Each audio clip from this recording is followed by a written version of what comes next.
Bonjour et bonsoir, ça dépend où vous êtes, vous trouvez le vice-versa, soit une agréable, excellente journée.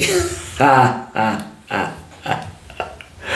Alors, comment vous allez? J'espère bien. Moi, de mon côté, ça va. Aujourd'hui, je me propose de venir vers vous avec une petite vidéo.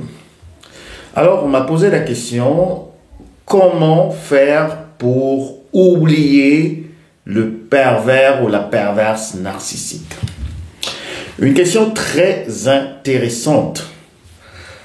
Mais en même temps, je voudrais vous dire, il y a des gens qui entrent dans votre vie et que vous n'allez jamais oublier. Il y a des gens qui vous influencent, qui impactent sur votre comportement, qui impactent sur vos émotions. Il y a des gens que vous rencontrez aussi seulement dans la rue que vous n'allez jamais oublier par rapport peut-être à un échange, par rapport à une discussion, hein, peut-être aussi par rapport à un événement malencontreux. Donc, on ne peut pas oublier des gens qui ont impacté dans notre vie, que ce soit d'une manière positive ou une manière négative. Alors, juste pour vous donner une certaine piste, je vais vous dire, il y a des gens qui ont influencé dans ma vie et que je n'ai jamais oublié. Que ce soit juste par rapport à un regard ou bien aussi par rapport à une situation qui m'a mis très mal à l'aise.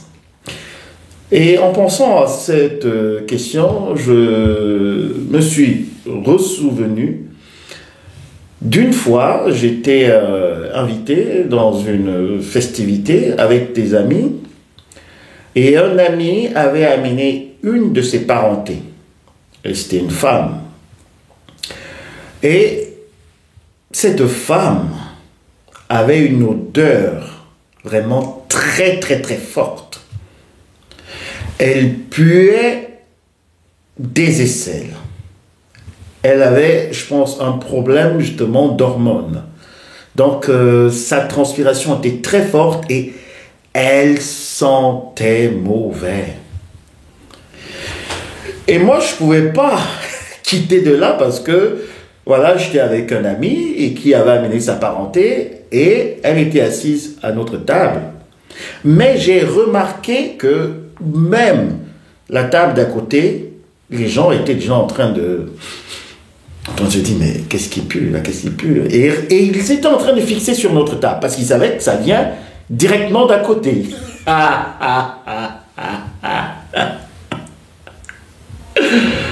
Et vous voyez, je ne l'ai jamais oublié. Je ne l'ai jamais oublié, cette femme.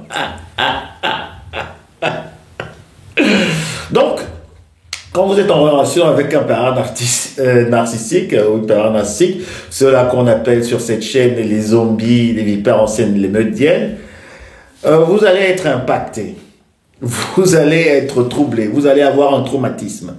Maintenant, la question est de savoir, est-ce qu'il faut oublier le pervers narcissique? Ça, vous ne pouvez pas le faire.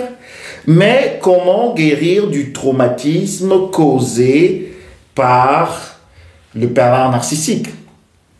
Comment guérir de ces blessures émotionnelles que le pervers narcissique vous a affligées? Comment pouvoir retirer un enseignement de votre relation avec un pervers ou une perverse narcissique? Tout ne peut pas être mauvais dans une relation. Et c'est pour cela qu'on appelle en allemand le Selbstreflektierung. Donc ça veut dire de pouvoir aussi se mettre comme ça dans une introspection, de se remettre en question et de voir ce que vous avez pu tirer comme enseignement de cette relation chaotique.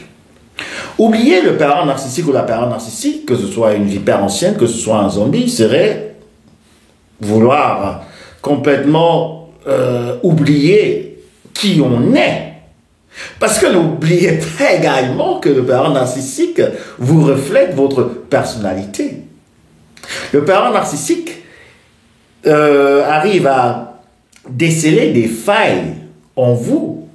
Il arrive à vous montrer du doigt où ça vous fait mal, où vous avez des blessures, si vous avez un complexe d'infériorité, si vous ne vous valorisez pas, et que le parent narcissique vous dit, voilà, vous êtes très moche, vous êtes très laide, vous ne valez rien ou quoi que ce soit, ça va beaucoup vous affecter.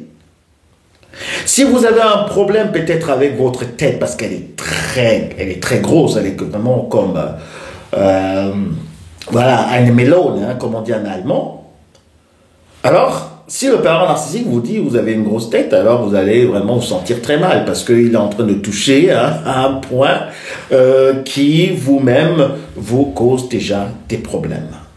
Donc, ce qui est important pour clore cette vidéo, ce n'est pas de chercher à oublier le parent narcissique, ce serait pas possible hein, parce il a impacté dans votre vie, dans votre comportement maintenant aussi, hein, c'est ce qu'il faut voir.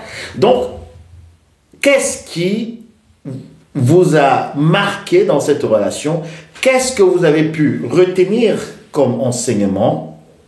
Et qu'est-ce que vous pouvez maintenant essayer d'améliorer en vous-même pour ne plus tomber justement sur une personne toxique, pour ne plus subir comme ça des railleries, pour ne plus subir les moqueries ou aussi cette emprise émotionnelle d'une personne. Ça, c'est ce qui est important. Comment oublier le parent narcissique? Vous n'allez jamais l'oublier, excusez-moi, mais comment guérir de ces blessures? C'est ça la question à se poser. Alors, c'était tout pour aujourd'hui. Je me réjouis de vos commentaires. Le vice-versa vous souhaite encore une agréable et excellente journée.